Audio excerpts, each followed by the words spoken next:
Dragon Riders, Kaze no Kaeru, by Night Dragon 0. Sorge's perspective. Okay, this way, Ellegaard instructed, leading us around to the back of the building. We'd had a long discussion earlier, but Ellegaard had agreed to it in the end. We knew that such information would be highly classified and definitely difficult to get to. It had been hard trying to decide on a base we could sneak into, until Eradita reported that the rocket leader himself was currently inspecting a base in Turquoise City, a town located somewhere between Mahogany Town and Blackthorn City. Naturally, we jumped at the chance. Ellegaard, Scantrix, and myself flew to the top of the building. Ellegaard tore open the ventilation shaft and gestured for us to get ahead. "You seem to like this a lot," I muttered, taking some reference to our previous missions. "I learned from the best," Ellegaard laughed. "Smaller Pokemon would be better at this, but if human secret agents could use these, we, being relatively human-sized, certainly could." Our trio was soon met by a pair of Rattata. "We finished scouting the area," one of them reported. "One computer room on this level, and another 5 floors down. The rocket leader happens to be on this level's control room," the second one finished. That'll make it even easier for us," Ellegaard smiled. "Scantrix, you go with one of them and lower the control panel and carry on as planned." "Roger that," the Skarmory nodded, looking more cramped in the air vent than us. "Be careful on the elevator shaft," I reminded him. "Always, Sorja." He smiled as Rattata 1 led him away. "Good luck, we'll see you later." Rattata 2 brought Ellegaard and me to the air vent overlooking the computer room's door. "But I don't think you could just drop down there," the Rattata said. "It'll make too much of a racket." "Don't worry, I've got it worked out. You just stay here and keep watch," Ellegaard ordered. "Yes, sir." "What do you have in mind?" I asked as Ellegaard brought me further down the shaft, emerging into a storeroom. "We'll be using these," the old Scizor said, pulling a couple of cardboard boxes with his pincers. "Cardboard boxes?" I staggered. Ellegaard shoved one over my head. "The cardboard box is your friend. Look after it, and it'll look after you," he instructed. "Follow my lead, and try to act like a box."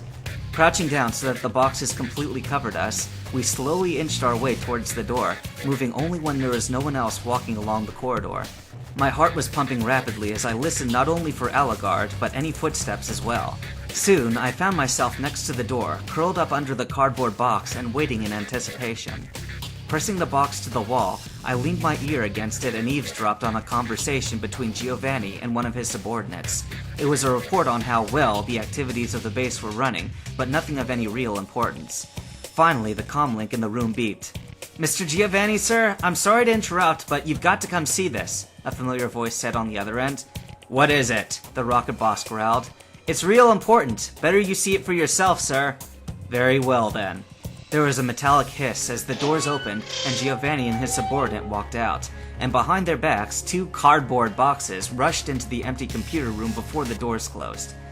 The voice had been Scantrix from the lower computer room. As the plan had gone, he tossed a bag of parasect spores in it, putting humans to sleep, and had locked the doors from inside.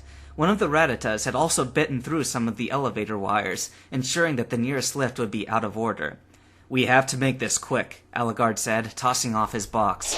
I hit the switch to electronically lock the door, and Ellegaard ran over to the computer and began hitting buttons. The Scizor was surprisingly swift, considering he was using the edge of his pincers to do so.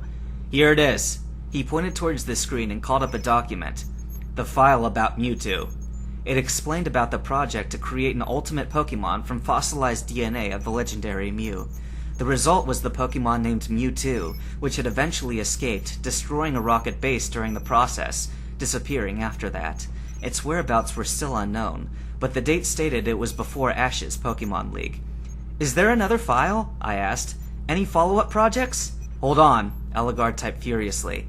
"Try looking up Professor Xarius," I suggested. "Alright, and bingo, there." Ellegaard brought up the file. Xarius was definitely insane, but Giovanni nevertheless agreed to his latest patch of madness. With the recent escape of the Mewtwo, the professor offered to replicate what years of research and failures took in a matter of months. The very same man claiming to have surpassed the Chimera project by having discovered the perfect fusion of Pokemon and humans. There were rumors that he'd even killed off his own staff for his experiments.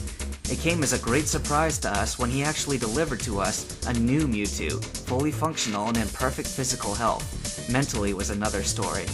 His method was replicating and injecting Pokemon DNA into already living human subjects, then boosting in and forcing the Pokemon DNA to take over, erasing the human characteristics, essentially transforming the subject into a fully functional living Pokemon. His research was destroyed in his suicide bombing of his own lab, having lost the last reaches of his sanity.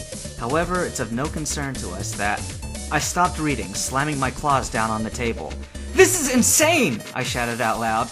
"This new Mewtwo, is it here?" "It is," Algard muttered, bringing up another screen. "Giovanni's private arena, the lowest level, B10, a floor not accessible normally by elevator." I was already at the door. "Where are you going?" "To save this Mewtwo," I said, without looking back.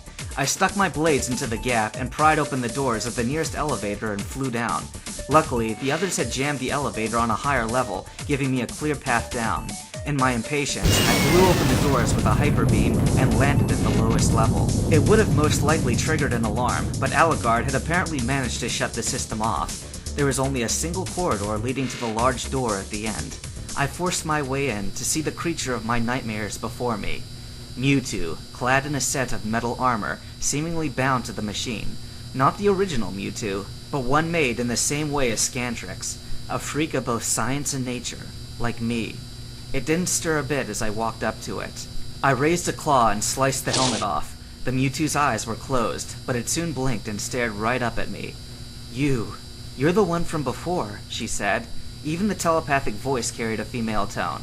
"Yes," I nodded. "I am also much like you. I was human once, long before." "What? Then I'm not alone?" "All this probably has been suppressing your powers," I said, and begun slicing the armor away. "I'll explain everything, but first we have to get out of here, and I'm not taking no for an answer."